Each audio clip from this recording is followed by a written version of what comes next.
Imagine creating this smooth flower animation directly inside Figma without using After Effects, Jitter, or any other animation software. Today, we are going to build this animation from scratch using the new Figma Motion feature announced at Config 2026. Hi everyone, welcome to my channel. My name is Ritika and I'm a UX UI designer. This is my very first YouTube video and I'm really excited to start this journey with all of you. On this channel, I'll be sharing everything about UX by UI design, Figma tutorials, AI tools, design systems, and the latest design updates.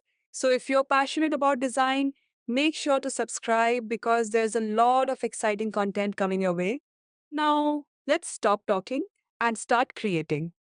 First, I'll create a new frame that will act as our canvas. Keeping a clean workspace always makes the animation process much easier. Now, we need a flower illustration. There are many ways to import graphics into Figma, but I'll use a plugin because it's the quickest method. Let's search for a flower illustration and see what options we have. There are plenty of beautiful illustrations available. I'm just scrolling through the collection to find something simple because simple vector illustrations are much easier to animate, especially if you're learning Figma Motion for the first time. This flower looks perfect. I'll insert it into the frame and remove the white background so only the flower remains. Now our artwork is ready and we can finally start animating. Let's open Figma Motion. On the right side, you'll notice the Motion panel. This is where all the animation properties are available. We're not going to explore every option right now because we'll naturally use them while building our animation. At the bottom, you'll see the timeline. Think of this as the heart of Figma Motion. Every movement, rotation, and transformation will be recorded here using keyframes. As soon as I add the flower to the timeline, you'll notice three different properties automatically appear: position, width, and height. These properties can all be animated independently depending on the effect you want to create.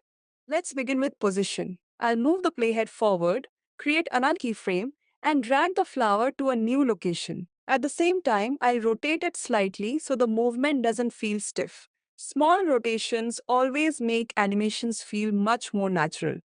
Let's preview what we've created so far.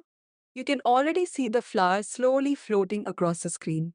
Even with just two keyframes, Figma automatically creates the in-between motion, which is one of the best things about motion. I'll pause the animation once again and add another keyframe. Instead of moving in the same direction, this time I'll move the flower lower and slightly rotate it again. Building animations is all about making small adjustments and continuously previewing the result. One of my favorite things about Figma Motion is the editable motion path. You don't always have to animate objects in straight lines.